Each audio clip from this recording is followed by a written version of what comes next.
So we just learned in 6.6 how to eliminate one of my variables. So let's see what happens when I have to eliminate both my variables, or my variables. So we talked about this in class, and we noticed that 4 and 3 weren't easily you can't get rid of both of them easily. You have to multiply both of the equations. So we did that. We multiplied the top equation by 3, and then therefore the bottom equation by -4, so that we would get 12, right? And then we also could have got rid of our y's, like we did over here. Over here we get rid of our y's. And we multiplied the top equation by 3 and the bottom equation by -2, so that I had 6 and -6, okay? So we don't need to solve both of these. I think that I'm going to solve, gosh, it doesn't matter. I think I'm going to solve this one over here, the second one. Just so you guys, I don't know why. This is the one I'm picking. So this will be 0, right? That'll 0 out. So 12x minus 6x is going to give me 6x. Equals 24 minus 18 is going to give me 6.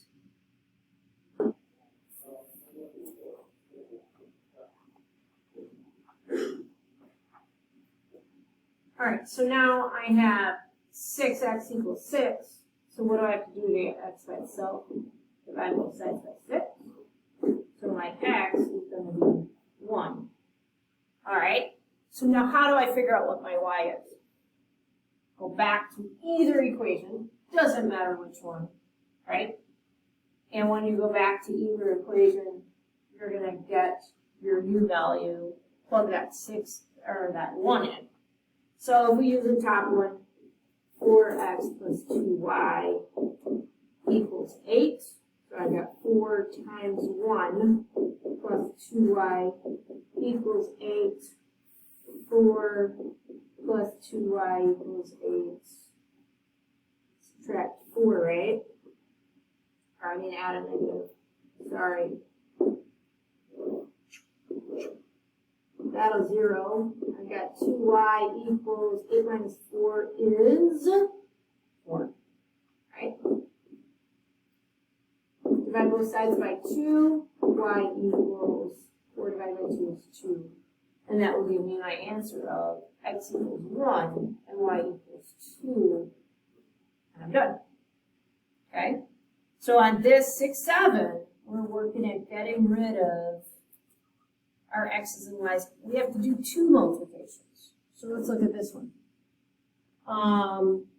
That is the same problem. Okay, number 2. What am I going to get rid of? My x's or my y's? So I'm going to get rid of my y's because they're already opposites of each other. And so I'm going to multiply my equations to get rid of my y's, because then I can multiply by a positive value and I have less math to mess up. So what number do 3 and 5 have in common? They have 15 in common. They're already opposite, so I'm going to multiply the top by 5 and I'm going to multiply the bottom by 3. I don't have to change the sign of those at all because that y is opposite of each other. Okay? If I were getting rid of the x's, I would have to have this be 10 and negative 10, and then I would have to have a negative number outside. But that's exactly why I'm getting rid of the y's. Okay? So 5 times 5 is 25x. Negative 15y equals 30. And then 3 times 2 is 6x plus 15y equals negative 30. Okay? These guys are going to add to 0. 25 plus 6 is 31x equals 30 minus 30, or 30 plus negative 30 is 0. here my x is equal to 0. Okay? If my x is equal to 0, then what's my y equal to? I'm going to take the top equation, 5x minus 3y. You know what? No, I'm not. Because I don't like that negative there. I'm going to use the other equation. That way I don't have to worry about losing a negative. I'm going to use this one. 2 times 0 plus 5y equals negative 10. So that's gonna 0. That's gonna cancel out. So I've got 5y equals negative 10. Divide both sides by 5. Y equals negative 2. So my answer is 0, negative 2. Fantastic, I'm done. Okay? So again, you're trying to get rid of either your x's or your y's. Sometimes you can get rid of either one. Sometimes the numbers are just really big and ugly, and I don't want to do that. So be careful with that. Let's look at our third example. What are you going to get rid of, your a's or your b's? Again, this is an instance, these numbers are, the a's are bigger, so I don't want to get rid of my a's. I want to get rid of my b's. And so if I get rid of my b's, my top number, my number that I have in common with my 2 and 3 is 6. So I'm going to multiply this outside by 3. I'm going to use that 3 from the number, if that's okay. Nah, I'll put a 3 there so you're not confused. Okay? So that's going to give me 18a plus 6b equals 6, right?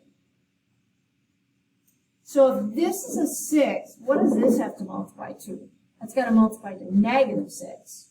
So in that case, I'm going to put a negative 2 out here and multiply and get negative 8a negative 6b equals negative 16, and then add those together. You see what I did there? So I want this to be a negative 6, so I have to multiply by a negative 2. Okay? With that said, now I'm going to add those together. Here I'm going to get 10a, that'll 0, equals negative 10. I'm going to divide both sides. A equals negative 1. So then I go back to my original equation. 6a plus 2b equals 2. My a is negative 1, so I've got 6 times negative 1 plus 2b equals 2. 6 times negative 1 is negative 6 plus 2b equals 2. I'm going to add 6 to both sides. So I'm going to get 2b equals 8. Divide both sides by 2, and b equals 4. Alright, so my answer is negative 1 because a comes before b in the alphabet, comma 4. Remember, those go in alphabetical order. And that's how I do 6, 7. Alright? Let me know if you've got questions, and we'll go from there.